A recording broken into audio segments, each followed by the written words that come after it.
What the hell is happening in the Philippines lately with these vloggers? This guy landed in the Philippines as a tourist, and less than 2 weeks later, he is sitting in immigration detention waiting to be deported. Not for drugs, not for overstaying, but for publicly saying he wanted to spread HIV while walking around in BGC. Somehow, people online are saying it was just for content, calling this a joke?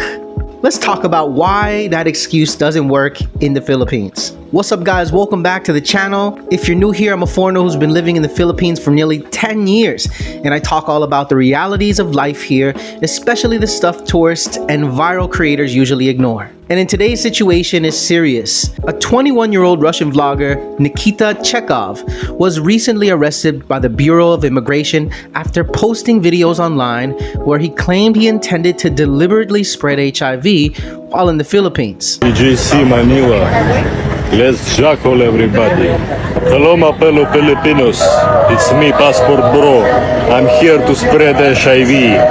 Let's jackal everybody. Kuantangina mo. I'm Passport Bro. Let's ho HIV. Let's ho HIV.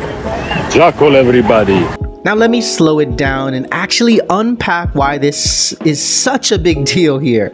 Chekhov entered the Philippines on a tourist visa in mid-January. Not long after arriving, he filmed himself in Bonifacio High Street, one of the most public and family-oriented areas in Metro Manila.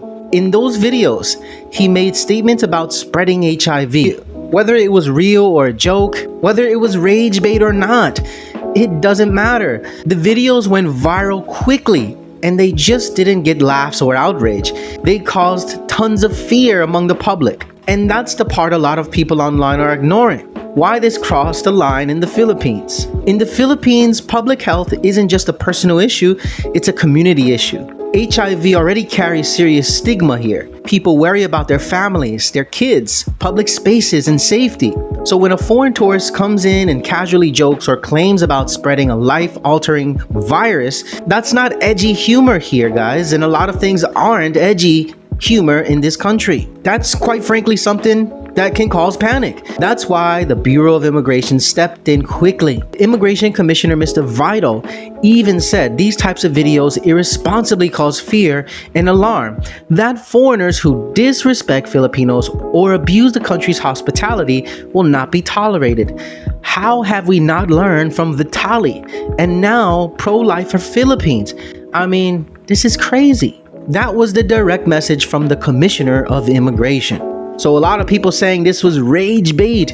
Why that argument fails every day of the week. And here's what people get confused. They say, oh, it's just rage bait. He didn't actually do anything. But the immigration law doesn't work like YouTube comments. When you enter a country on a tourist visa, you are agreeing to behave responsibly, not cause public disorder, not damage the country's image, not endanger people. You don't need to physically commit a crime to be deported from the country, or tons of countries in the world at that. Your intent, your public statements, and the impact on society are enough. And that's something a lot of foreign content creators still don't understand. And what makes this most interesting is the timing. This arrest happened right after Vitali was deported for disruptive behavior in BGC, after Estonian YouTuber Mr. Rusipu was declared persona non grata after posting highly inappropriate content involving minors. So this isn't just something random. The Philippines is clearly sending a message. They're cleaning up all the fuckery around here. If you come here chasing clout by disrespecting locals, public spaces, or cultural boundaries, you are out. I mean, I see a lot of degenerate foreigners in my comments sometimes defending this. I don't understand it. And these are the people that are in the country right now. They're gonna give no warnings and no second chances, for sure. I've been living in this country for a while, and I have been with the people in the communities. I have tons of friends here. I'm part of a club here. For my hobby, I love fishing. And what I understand came from years of being involved. A lot of foreigners misunderstand things about Filipino people. So this is where I'm going to give you my personal experience and where that comes into play. See, Filipinos are going to be some of the most welcoming people, probably some of the most forgiving people I've ever met. I mean, you could see two family members fighting today and the next day they're singing karaoke together like nothing happened. They'll laugh things off that would cause huge drama in other countries. But that doesn't mean that there are no boundaries. Some Filipinos will fight back. And guess what? What I've learned is that the Filipino spirit is fierce. Once you crossed into that line, public disrespect, threats to safety, exploiting kindness for content, that patience disappears quickly. So from an expat's perspective that's been here for almost a decade, I've seen how this plays out again and again. I've seen foreigners get deported from the Philippines. Foreigners who come here quietly, respectfully, build families, businesses, friendships, and they thrive. But foreigners who come here thinking, well, this is cheap content and I'm in a developing country and these people are stupid and they're below me. Somehow people think this way. These people would just say, I'm foreign, I can get away with it. These kind of people don't last here. And before any more foreigners jump into my comments talking about the Philippines as anti-foreigner, no, they are anti-disrespect.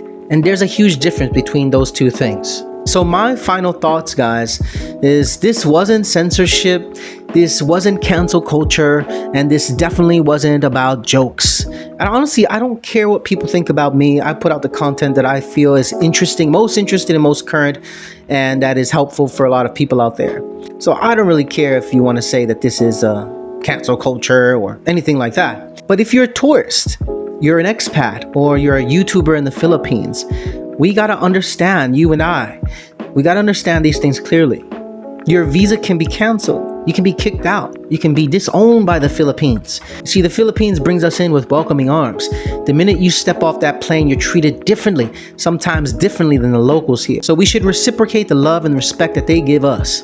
But all that doesn't mean that it protects us. And viral content isn't worth losing your right to stay in another country, especially one as beautiful as the Philippines. Some of these guys have families here. Some of these guys like Mr. Rusipu. I'm not sure, a lot of people speculate that that baby in the videos wasn't actually his, but guys like that get deported, they get ripped away from their families, even though it's their fault. And the kids have to suffer for that, kids and the wife. And if you know something about Filipino women, they are emotionally attached to their husbands. So being away from him, I mean, that's hard. So if you appreciate real, honest discussions about life as an expat, immigration realities, and just news and Filipino culture and things like that, hit the like button now. It helps a lot. And it's the best support that you can give me, guys. Especially subscribe to the channel to become a family member of mine on this platform that I hope that we can grow together. If you want content that actually tells you what living in the Philippines is really like, then this is the place for you. And let me know in the comments, was deportation the right move here, or should this have been handled differently? What about jail time? And I'll see you guys on the next video. Maraming salamat, everyone, and peace. Know you used to love me. I know you got some